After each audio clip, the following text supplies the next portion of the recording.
Assalamu alaikum wa rahmatullahi wa barakatuhu. Welcome to the fourth video in our dawah.com online dawah training course series with Abdul Rahim Green. So before Abdul Rahim, we discussed the reasons to believe in a creator of our universe. Some people say, fine, I agree with that, but that's it. I'm just going to live my life how I do. God never speaks to me. I'm just going to live my life and enjoy life. Where do we take the conversation from there? There are three really good ways to bridge that gap between acknowledging that the universe has a creator who is powerful, intelligent, wise, unique, to the need for revelation. Right. And that's by going to some very profound questions that most people ask. Number one, what is the purpose of life? Why are we here? What's it all for? So you could discuss with the person, you could raise this topic.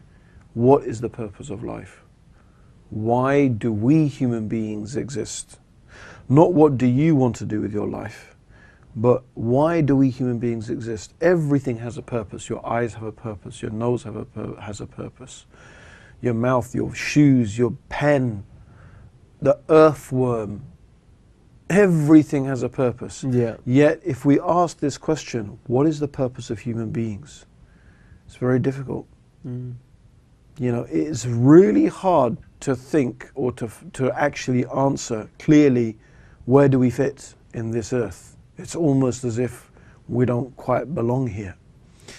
So that's a very profound question that I am sure everybody asks themselves at some time in their life.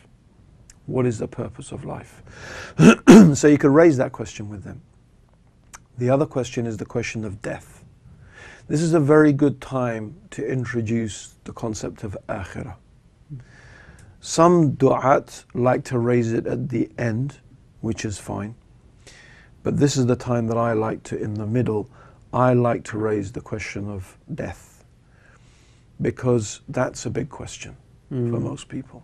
Sure. What's going to happen when you die? Is there a life after death? Will your energy just become merged with the energy of the universe and for all intents and purposes you have no existence? Or will you be reincarnated? Or is there a day of judgment, a paradise, a hellfire? Whatever is supposed to happen after we die, we need to know. We want to know. So whichever way it is, it would be really good to have some information about this one way or the other. Yeah. The third is the problem of evil. Why is there so much suffering in the earth? If there is a God, why is there so much suffering? Why is there so much evil? Why is there all of these bad things happening? Now it's very important that the question of evil is actually not a question about God's existence. Because conceivably, there could be a creator and a wise, intelligent, powerful creator who created a universe just to torture people. Right.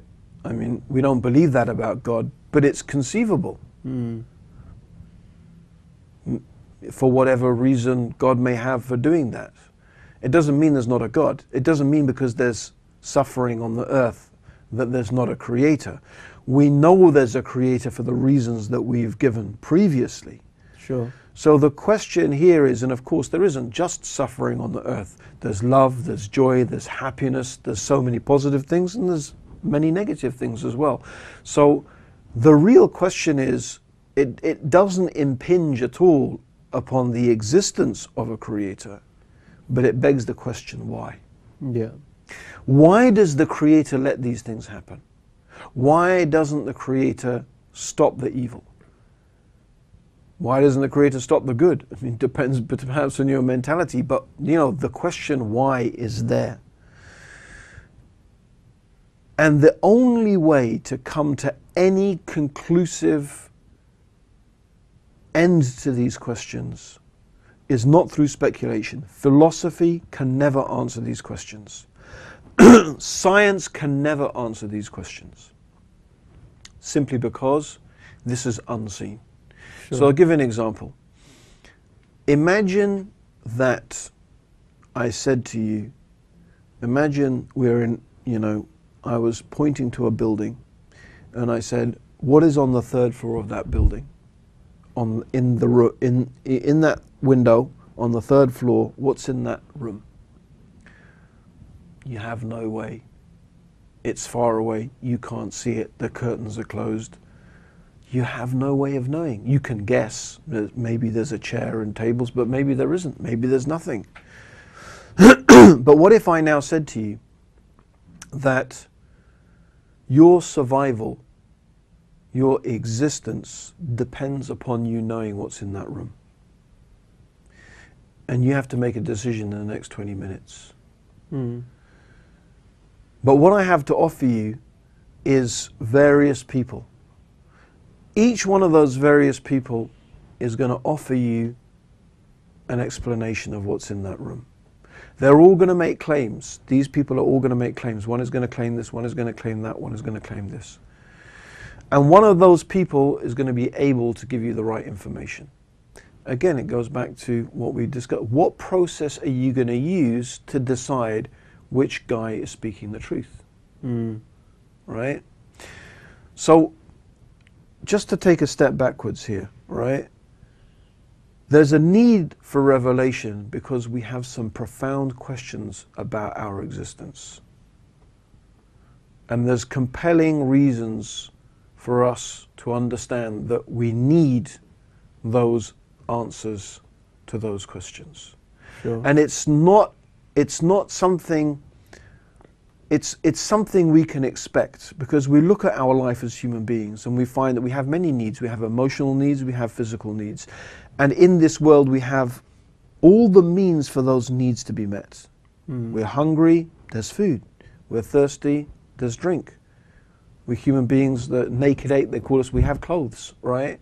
We have all the means to provide for our needs, and also our emotional needs. So how about these profound questions? Wouldn't it be rational to presume that the Creator who has provided for all of these physical and emotional needs has also provided answers to these important questions? But as I said, the only way you can reach certainty is if God provides those answers. Nothing else will do. Everything else will be speculation. Yeah. So that's the need for revelation. The point about the room and the different people goes back to something Muslims believe. Muslims believe that the way that God, the Creator, has let us know the answers to these questions. What is the purpose of life? Not only what is the purpose of life, but how we should fulfill the purpose for which we have been created. So there's two things. The revelation tells us the purpose of life. It tells us about the life after death. It explains to us why God made the world in the way that He made it. Why is there evil? Why is there suffering?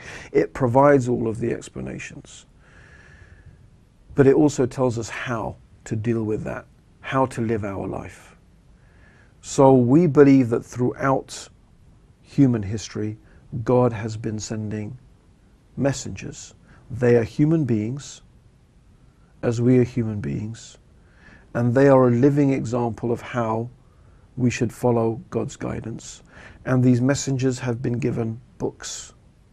So we can refer to those books and we look at those messengers as living examples of how to follow those books. Right.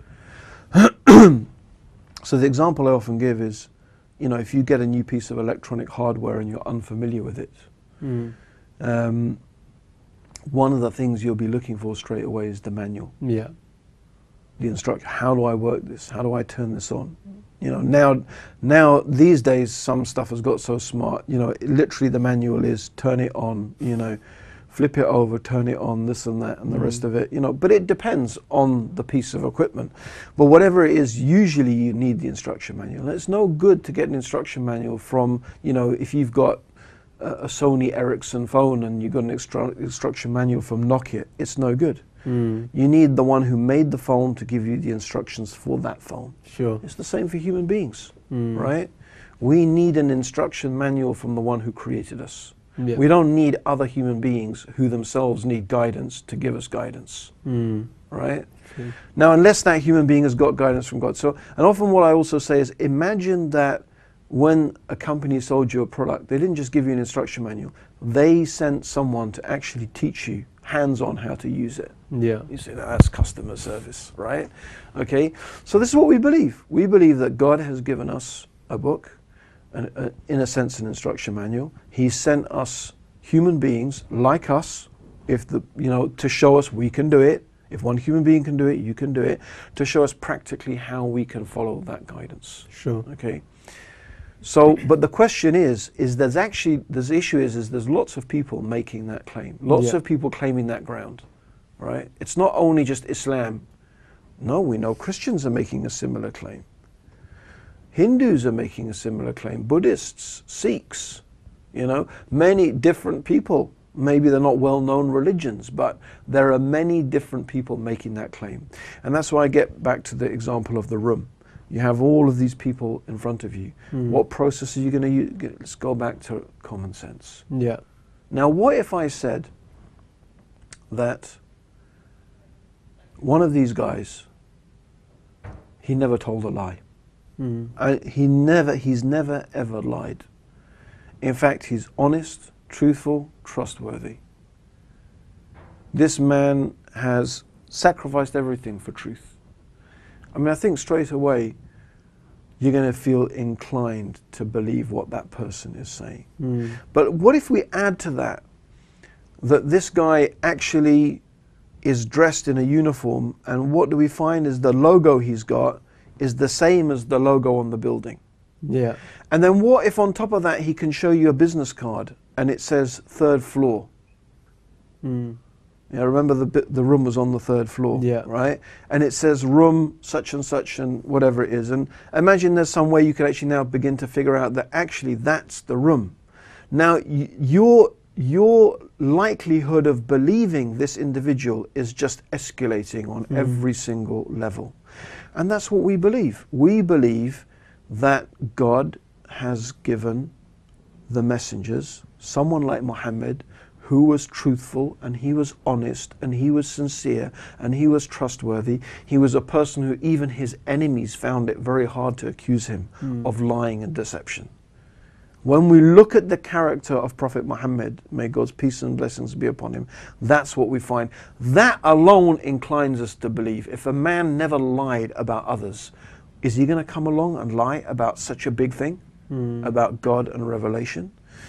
And then what if on top of that, we find that the book that he brings is full of indicators, things that would suggest that that's what I would expect to find in a book that's from God. That's the type of knowledge and information and consistency that I would expect in a book that it's from the creator of the heavens and the earth. So the same way that the guy has the ID badges, there's certain things that now begin to make you feel that this gives you assurance that yes, this is really something. This is a person who's speaking the truth. This is something that looks like it really might be from God. Sure. Okay, and that is how we can start. I mean, I think, just hearing that, if you're explaining that to a non-Muslim, it's like they can relate to that totally. Sure. This is just, and again, using common sense, using reason. Now what we need to do is offer them, show them some of those things, some of those indicators that show us that the Quran is from God. Sure. We've already, I suppose, in a sense, discussed the Prophet Muhammad being truthful, being honest. We could give some examples from the life of the Prophet sallallahu alaihi wasallam about his honesty, his truthfulness, his trustworthiness, his great character. His whole life is full of examples of that. My particular favorite one that I like to use is when there was an eclipse of the sun, and there was an eclipse of the sun on the same day his child died. He had a child, Ibrahim. Ibrahim died when he was 6 months old. On the same day there was an eclipse of the sun. Sure. And even in those days, you can imagine, even today probably, if you went and told people, doesn't that prove he's a prophet? You get some people saying, yeah, that's amazing. His son died and there's an eclipse of the sun. And sure enough, in those days, it's 1,400 years ago, people thought this is, you know, a sign from God, and they were running out and they were saying, look, even the sun mourns for the death of the Prophet of Allah. You know, and then the Prophet Muhammad did this amazing thing. He called everybody and he told them off. He said, this is the sun, this is the moon. They don't eclipse for the birth or the death of any man. When you see this, it's a time to pray to the one who created all of these things. Now, you have to think that if Muhammad, may God's peace and blessings be upon him, was a liar, what an opportunity. Yeah. I mean, you've been trying to persuade people for 22 years that you're a prophet of God, and on the day your child dies, which, by the way, I mean, it's a big event today, but children dying in those days was, you know, it wasn't, and it was a lot more common than it is for most of us living in the West. I mean, I think the Prophet had 2 sons who died when they were children, 3, including Ibrahim. So, you know, all I'm trying to say is that, you know, here's a guy, if you're saying he's a liar, that means he spent 20-something years trying to prove people, persuade them that he's a prophet. You know, what an opportunity. You see, I told you people, you see, you'd use no one would miss that opportunity. Even if you'd say, yeah, well, he wasn't a liar, he was deluded, he was mad, you know, he thought he was a prophet, he really believed it, that's why he was so sincere. It's not that he was a liar, but again, a deluded person would be saying, oh yeah, I'm a prophet of God, this is, you know, look at this. But what does he say? He says, this is the sun, this is the moon. He's saying this is just the normal processes, these are the things that God has put in his creation. These things don't happen because people die. Yeah. Right? This is there to make you realize that this universe has a creator. That there are patterns, there is order in this universe. Sure. So remember, God, this is not the words of a liar or a deluded person. This is the words of a truthful person who really is what he claims to be, a messenger of God. Okay, so and there are many other examples. I'm just giving you one. And so the brothers and sisters who are giving dawah, it'd be very good for them to familiarize themselves with the seerah of the Prophet sallallahu alaihi wasallam. There's so many other examples you can give, so many beautiful things. You know, there are people who are interested in animals' rights, people who are interested in the environment. You find some beautiful things the Prophet said sallallahu alaihi wasallam about all of those things, you see, just to show what is the reality of the character and the personality of Prophet Muhammad sallallahu alaihi wasallam. And then obviously when we go to the Quran, we have so many opportunities, mashallah, to show them historical statements that it's really inconceivable how someone 1,400 years ago could have known the information, who could have put in that book information that was so accurate. Some of it is concerning history, some of those things are concerning the natural world. And anyone who reads the Quran, I think they will, I mean, that was my first impression when I read the Quran, is that how little it seemed to reflect the attitudes that were existing 1,400 years ago. It reads like a really modern book. You know, for example, in Surah Al-Anbiya, the chapter of the prophets, it talks about, have not those who disbelieved seen that the heavens and the earth were joined together as one united piece? Then we rent them asunder, and we created from water every living thing.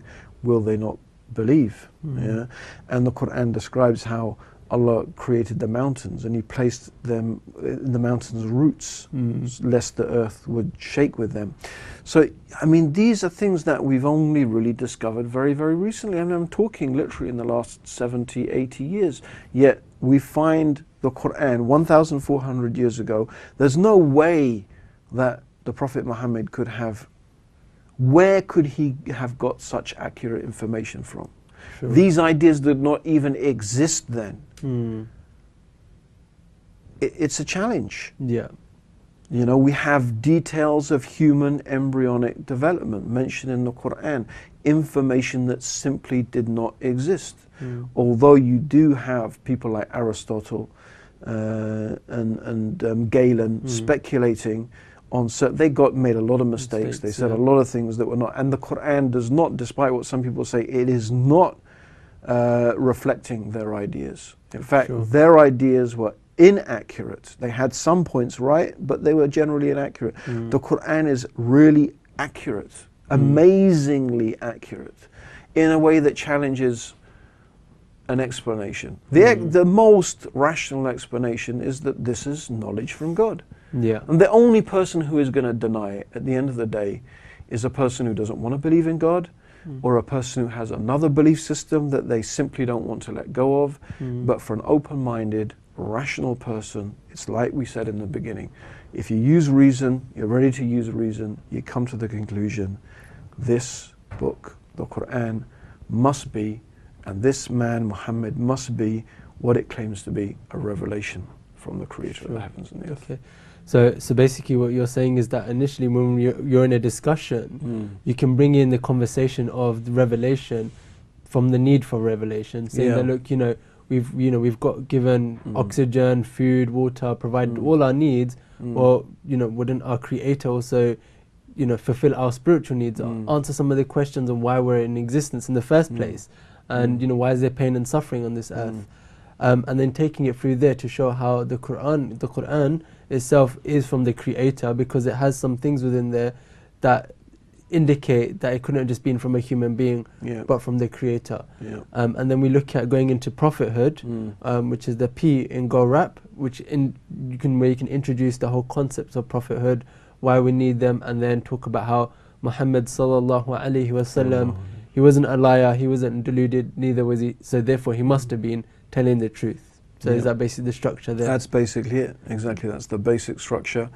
How you put it together really is up to you. I mean, a person may argue, listen, why can't I just pull out the Quran and start showing them scientific things and say, well, explain that? Well, you could do that. But the benefit of going through all of this, talking about the existence of God, talking about prophethood, talking about the need for revelation, is that you have to realize that what you're doing is building a much more complete and profound and persuasive picture. And if you just took one thing and just presented it on its own. And that's important.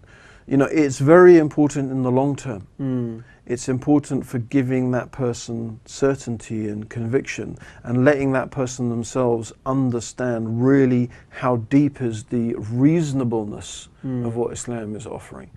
And I think that that's why, another reason why I really like to promote the method of taking the time when you can, of going through the whole of GORAP, talking about God's oneness, talking about all of these things, and take the time to do that. Sure. Okay, Jazakallah khair, Abdurrahim.